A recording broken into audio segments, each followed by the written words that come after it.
Ratu Adil dalam pergulatan sejarah Indonesia.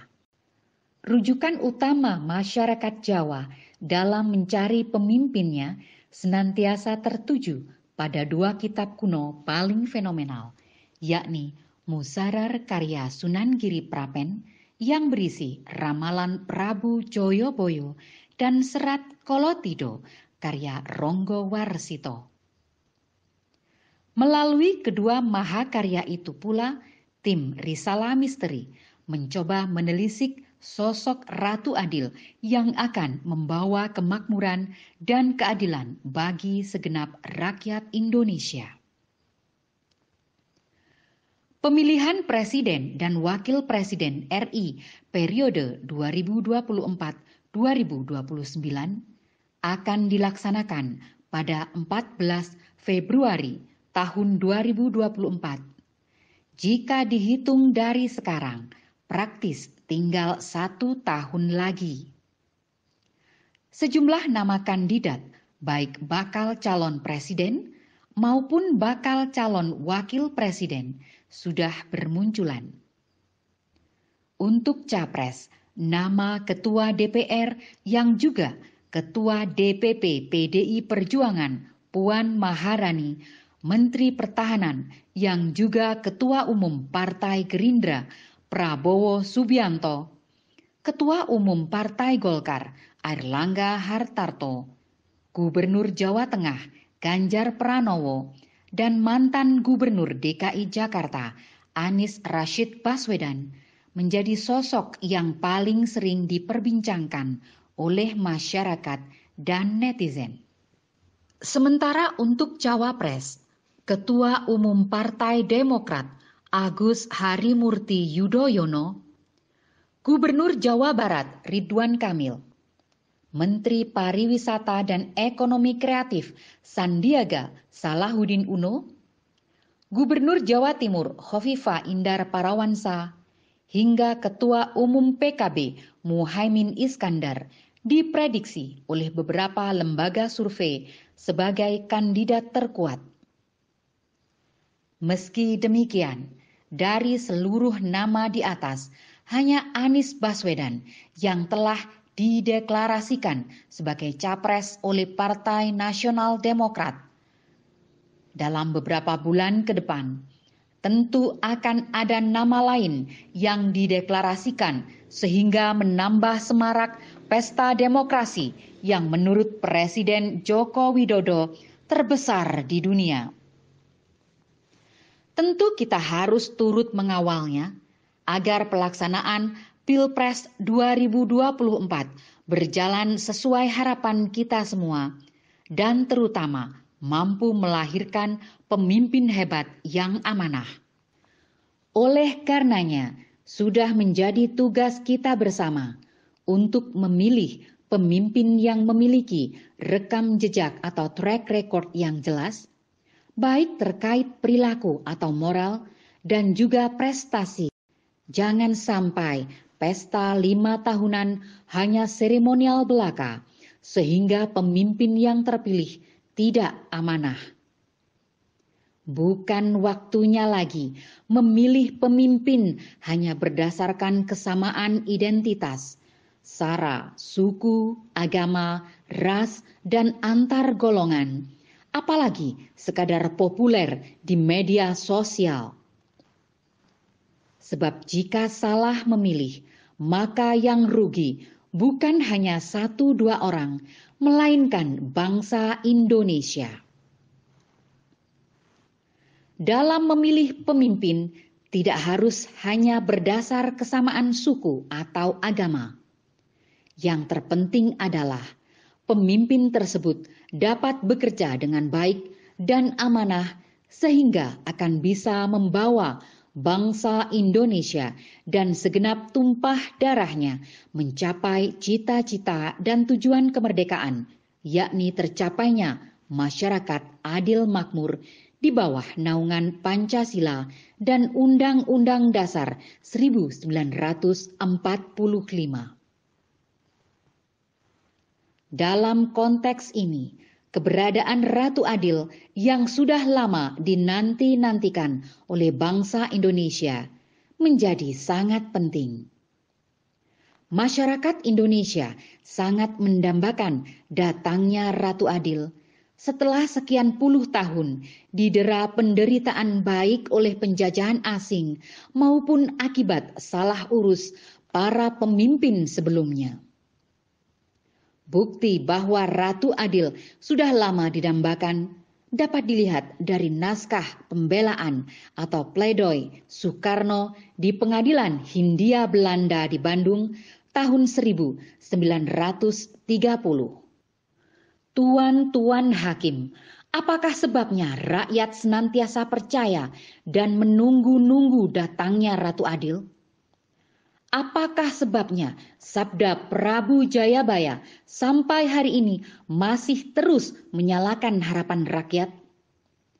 Tak lain ialah karena hati rakyat yang menangis itu tak habis-habisnya menunggu-nunggu, mengharap-harapkan datangnya pertolongan. Sebagaimana orang yang dalam kegelapan tak berhenti-hentinya menunggu-nunggu dan mengharap-harap kapankah matahari terbit. Sayangnya, sejak Bung Karno mengucapkan pidato itu hingga kini, rakyat Indonesia belum mendapat pemimpin yang menjadi perwujudan Ratu Adil. Ketimpangan ekonomi, kemiskinan, ketidakadilan sosial dan hukum masih menjadi problem klasik yang belum juga terselesaikan. Oleh karenanya, dalam Pilpres 2024, kita tidak lagi mencari sosok Satria Piningit, melainkan Ratu Adil. Sebab seperti diutarakan dalam kitab Musarar maupun serat Kolotido, kedatangan Satrio Piningit didahului dengan kondisi yang penuh bencana, yakni lindu ping pitu sedino, lemah bengkah, pageblok rupo-rupo, atau gempa 7 kali sehari, tanah pecah merekah, wabah bermacam-macam. Kita meyakini kondisi demikian telah terjadi, baik saat penjajahan maupun setelahnya.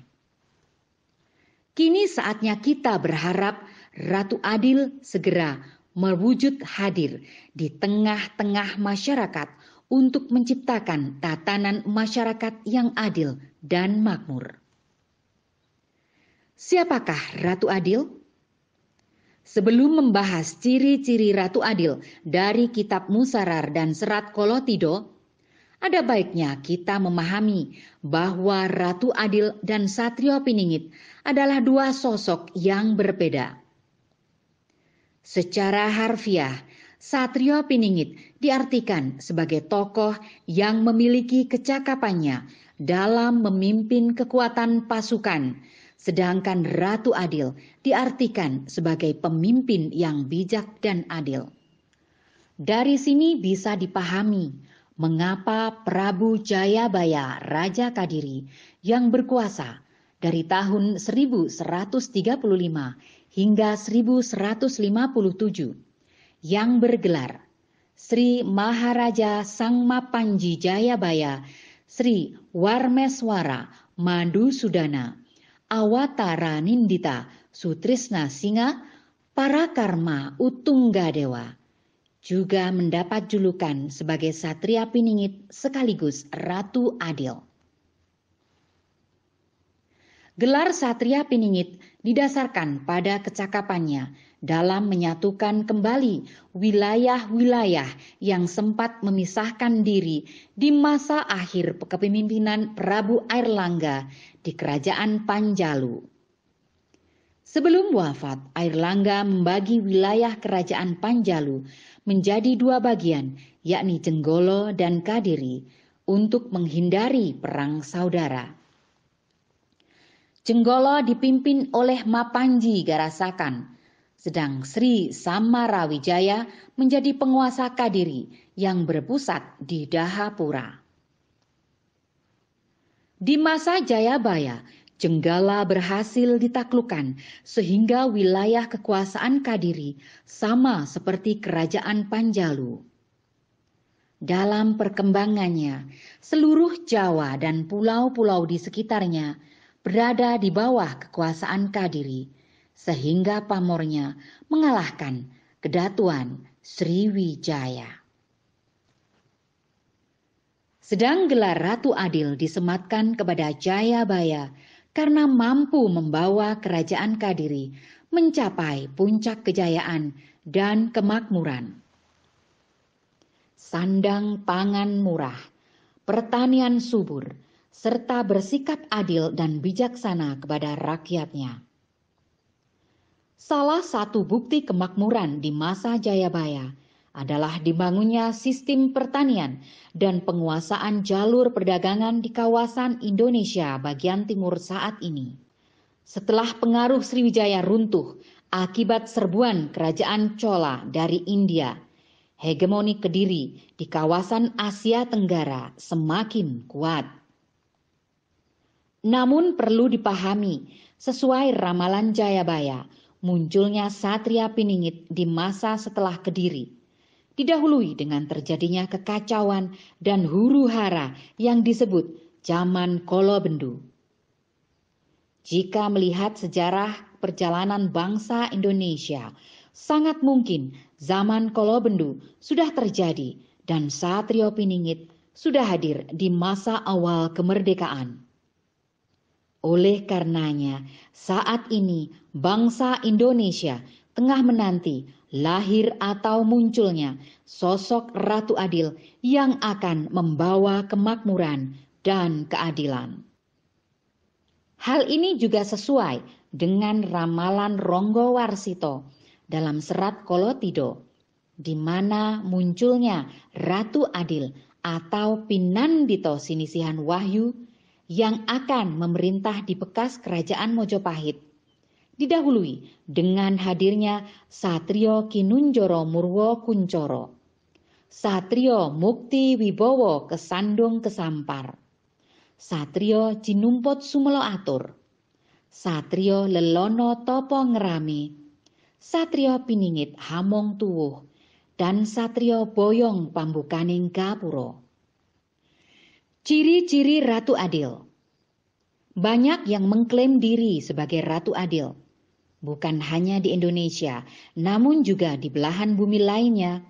Sebab sejatinya Ratu Adil tidak mengacu pada sosok tertentu, melainkan sifat kepemimpinannya. Oleh karenanya, Ratu Adil pastilah berwujud pada sosok pemimpin yang memiliki sifat-sifat tertentu. Ratu Adil juga tidak mengacu pada jenis kelamin, suku bangsa, dan golongan tertentu. Ratu Adil bisa saja laki-laki maupun perempuan. Banyak raja di Jawa yang bergelar ratu seperti Ratu Sanjaya, Maharaja pertama Mataram kuno yang termasyur. Ada juga ungkapan ratu yang tidak mengacu kepada pemimpin perempuan, yaitu Sabdo Pandito Ratu Tan Keno Wolak Walik, yang artinya ucapan seorang pemimpin, laki-laki maupun perempuan, adalah titah yang harus dipatuhi rakyat. Oleh karenanya, tidak boleh mencela-menceli. Tidak boleh hari ini bilang tidak ada kenaikan harga sembako. Besoknya semua harga kebutuhan dasar rakyat malah meroket. Pemimpin seperti itu sesungguhnya telah kehilangan wahyu keratuannya, sekalipun masih duduk di singgasana. Ratu Adil juga tidak mengenal suku. Artinya bisa datang dari suku mana saja, karena Ratu Adil juga dikenal dalam kebudayaan dunia dan agama-agama Abrahamik atau Abrahamic religion yang lahir di Jazirah Arab, baik Islam, Kristen maupun Yahudi juga mengenal Ratu Adil. Dalam konsep Ratu Adil di Nusantara atau Nuswantoro, berarti pemimpin untuk seluruh masyarakat Indonesia. Oleh karenanya, Ratu Adil bisa saja bersuku Jawa, Bali, Batak, Dayak, Papua, Sunda, Minang, Melayu, Arab, Tionghoa, Keling, dan beragama Hindu, Buddha, Islam, Kristen, ataupun Konghucu, selama dia telah menjadi bagian dari warga bangsa Indonesia. Menurut Serat Kolotido, Ratu Adil disebut sebagai Satrio Pinandito Sinihasian Wahyu, yakni pemimpin yang memahami atau mendapat berkah atau hikmah. Bisa juga diartikan sebagai orang yang sangat memahami agama, sampai-sampai digambarkan bagaikan seorang resi begawan Pinandito dan akan senantiasa bertindak atas dasar hukum atau petunjuk Tuhan. Demikian juga dalam kitab Musarar dari Sunan Giri Prapen. Ratu Adil adalah konsep ketatanegaraan yang jika diterapkan dengan baik mampu menghasilkan masyarakat adil dan makmur. Disebut bahwa Ratu Adil tidak akan datang sebelum kemunculan Satrio Piningit. Dalam kitab tersebut terdapat bait yang berbunyi, Prabu Tusing Waliullah, kedatone pan kekaling ing Mekah ingkang satunggal, tanah Jawi kang sawiji, prenai iku kaki, perak lan gunung Prau, sak kulone tempuran, balane samyo jreh asih, ya iku Ratu Rinenggeng sejagat. Artinya, Ratu keturunan wali agama, berkedaton dua di Mekah dan tanah Jawa. Letaknya berada di dekat dengan Gunung Prau, sebelah barat tempuran, atau pertemuan dua sungai, dicintai pasukannya. Memang raja yang terkenal di dunia. Ratu Adil di masa depan atau di masa sekarang, jika kita mengacu pada kalimat pertama Jongko Joyoboyo, maka sosoknya adalah seseorang yang sangat memahami agama, memiliki hubungan yang erat dengan ajaran dari Mekah dan memahami budaya Jawa atau Indonesia. Ratu Adil versi Sunda juga demikian, tidak mengacu pada suku tertentu. Dalam Ugo Wangsit Siliwangi tertulis jelas bahwa Ratu Adil adalah budak Angon atau anak gembala yang ditemani oleh pemuda berjanggut. Budak Angon digambarkan sebagai pemuda biasa yang pintar, berwawasan luas dan taat pada ajaran beragama, namun tidak secara spesifik disebutkan asalnya. Kedatangannya hanya ditandai dengan suara pembawa panji dari Gunung Halimun. Ciri utama budak Angon adalah keberaniannya melawan pemimpin palsu atau pengganti sambil tertawa.